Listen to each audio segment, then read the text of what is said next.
कि आप सबके पास एक अच्छा मौका मिला है। बिहार से निकल करके आपने भारत के बाहर भी काम किया है चिकित्सा विज्ञान में। अब आप उत्तर प्रदेश की राजधानी लखनऊ में हैं। हम सरकार की तरफ से आपका स्वागत करते हैं, अभिनंदन करते हैं और आपको भरोसा दिलाते हैं कि आपको हॉस्पिटल को आगे बढ़ाने में कहीं भी कोई आवश्यकता होगी हम आपकी मदद करेंगे। लेकिन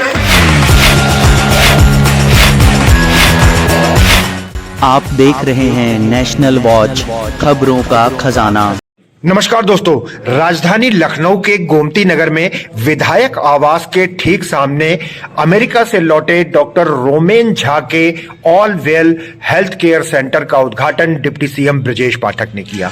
डॉक्टर झा चूंकि 30 वर्षों तक लगातार अमेरिका में अपनी सेवाएं देते रहे, अब राजधानी लखनऊ पहुंचे हैं और ऐसी अत्याधुनिक सुविधाएं उन्होंने शुरू की हैं जो लखनऊ वालों ने आज तक इससे पहले नहीं देखी। तो वो क्या सुविधाएं हैं, डॉक्टर रोमेन झा से हम बात करेंगे और डिप्टी सीएम ब्रजेश पाठक ने क्या कुछ लेकर के इस all well health care centre को कहा है, आइए वो भी आपको सुनवाते हैं। चाहेंगे कि आप सबके पास एक अच्छा मौका मिला है। बिहार से निकल करके आपने भारत के बाहर भी काम किया है चिकित्सा विज्ञान में। अब आप उत्तर प्रदेश की राजधानी लखनऊ में हैं। हम सरकार की तरफ से आपका स्वागत करते हैं, अभिनंदन करते हैं और आपको भरोसा दिलाते हैं कि आपको हॉस्पिटल को आगे बढ़ाने में कहीं भी कोई आवश्यकता होगी हम आपकी मदद करेंगे। लेकिन हमें चिंता करनी होगी उन गरीब मरीजों की जो हमारे पास आते हैं धन के अभाव में, उनको कहीं दिक्कत न हो। तो हमको इसके लिए विशेष रूप से चिंता करनी पड़ेगी कि धनाभाव के कारण कोई मरीज हमारे पास से वापस न जाए। तो हमें आपके बात व्यवहार से महसूस हुआ है कि आप जरूर हमारे गरीब मरीजों की चिंता करेंगे और उनको भी उच्च कोटि की चिकित्सा व्यवस्था प्रदान करने के लिए कोई रास्ता निकालेंगे। पुनः मैं इस भव्य एवं गरिमामय उद्घाटन के अवसर पर आपको बहुत बहुत शुभकामनाएं देता हूं, बधाइयां देता हूं और आपके साथ खड़े होकर के प्रतिबद्धता के साथ आपके साथ रहूंगा। इन्हीं लफ्जों के साथ आपसे मैं आभार प्रकट करता हूं। बहुत बहुत धन्यवाद। डॉक्टर साहब, सबसे पहले तो बहुत बहुत शुभकामनाएं। आज ब्रजेश पाठक जी ने आपके हॉस्पिटल का उद्घाटन कर दिया है, तो सर क्या क्या चिकित्सा सुविधाएं लखनऊ वालों को मिलने वाली हैं? तो हमने जो प्राइमरी फोकस है हमारा वो है नेफ्रोलॉजी और डायलिसिस केयर और इसके साथ डर्मेटोलॉजी और एस्थेटिक डर्मेटोलॉजी का। तो हमने नेफ्रोलॉजी के लिए जो बनाया है ये यहाँ 3 फिजिशियंस हैं नेफ्रोलॉजिस्ट जो हमारे साथ जुड़े हुए हैं, डॉक्टर संतोष कुमार, डॉक्टर लक्ष्य सोलंकी और लेफ्टिनेंट कर्नल कुलदीप।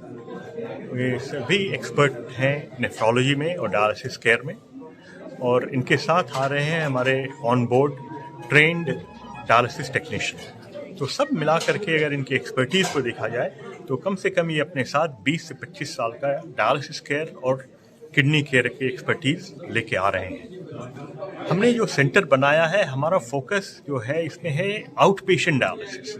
तो अब आप जानते हैं कि मैं 30 साल से मैं अमेरिका में काम कर रहा हूँ।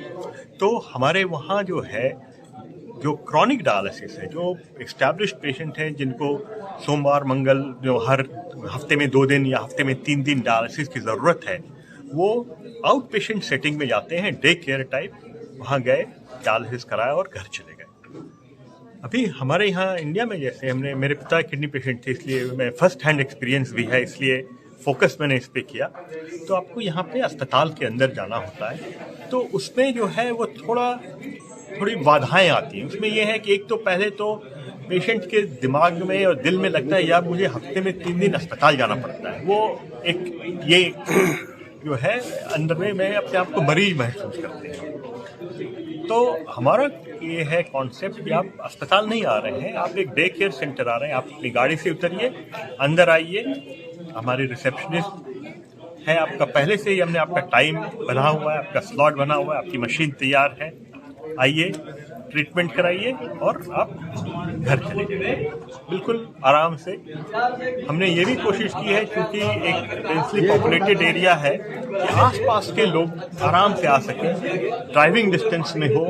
घर से कोई अगर चाहे कि भाई इनको पहुंचा दीजिए मैं वापस घर चला जाता हूँ, ये थोड़ा बहुत काम है, उनकी फैमिली मेम्बर है वो जा सकते हैं। अगर वो हमें पहले से बता दें तो हम उनको वापस घर भेजने का और घर से पिकअप करने का भी इंतजाम कर सकते हैं, क्योंकि इसमें ये होता है कि फैमिली फ्री हो जाती है। कई बार अगर आप बड़े अस्पताल में जाएंगे, मैं नाम नहीं लेना चाहता हूँ, तो उसमें होता क्या है कि आप जाइए, चेक इन कीजिए, आपको एक रिसेप्शनिस्ट होगी, वो फिर 2-3 स्टेप प्रोसेस हो जाता है और उसके बाद आपके अटेंडेंट को वहाँ रुकना पड़ता है, क्योंकि वो यहाँ से 20 मिनट 25 मिनट आधा घंटे ड्राइव करके गए, फिर वापस आने में आधा घंटा लगेगा, तो वहीं पे रुक जाते हैं। हमने एक कोशिश की है कि आप आए, आप अपने फैमिली मेम्बर को यहाँ पे रख के जाएं, और या तो आप 2 घंटे 3 घंटे बाद आके पिक कर लें, या अगर पहले से अरेंजमेंट करते हैं तो हम ट्रांसपोर्टेशन अरेंजमेंट भी हमने ये सब के रखा है। डॉक्टर साहब कितने बेड हैं? अभी हमारे पास 12 बेड का डायलिसिस सेंटर इक्विप्ड है। जी, जैसा कि उप मुख्यमंत्री जी कह रहे थे, ब्रजेश पाठक जी ने कहा कि जो उत्तर प्रदेश के गरीब मरीज हैं उन तक भी लाभ पहुंचना चाहिए। हाँ। तो क्या कोई ऐसा पेशेंट आता है तो उसको किस तरीके से टैकल करेंगे? हम लोग आयुष्मान भारत में ये पार्टिसिपेट करेंगे, और इसके बाद जो है हमने यहाँ तक अभी ये लीगल जो है हमारे क्या क्या हैं योजनाएं हैं, पूरा मुझे अपनी खुद नहीं जानकारी है क्योंकि मैं नया हूँ, लेकिन कुछ लोगों ने बताया कि हम CM fund, chief ministers fund भी है जिसके थ्रू डायलिसिस सेंटर्स हैं। तो मुझे बिल्कुल विश्वास है कि सरकार ये चाहती है कि वो ऐसे सेंटर्स के साथ लिंक्ड रहे जहाँ पे उनके पेशेंट को अच्छी सुविधा मिले, कि अगर वो आयुष्मान में है तो कोई उन्हें यह ना कहे कि यार वो आयुष्मान का पेशेंट है, उधर उस कोने में बैठा दो, और ये हमारा प्राइवेट पेशेंट है, इसको सिंहासन पे बैठा नहीं। सभी पेशेंट को अच्छी सुविधा सबके लिए।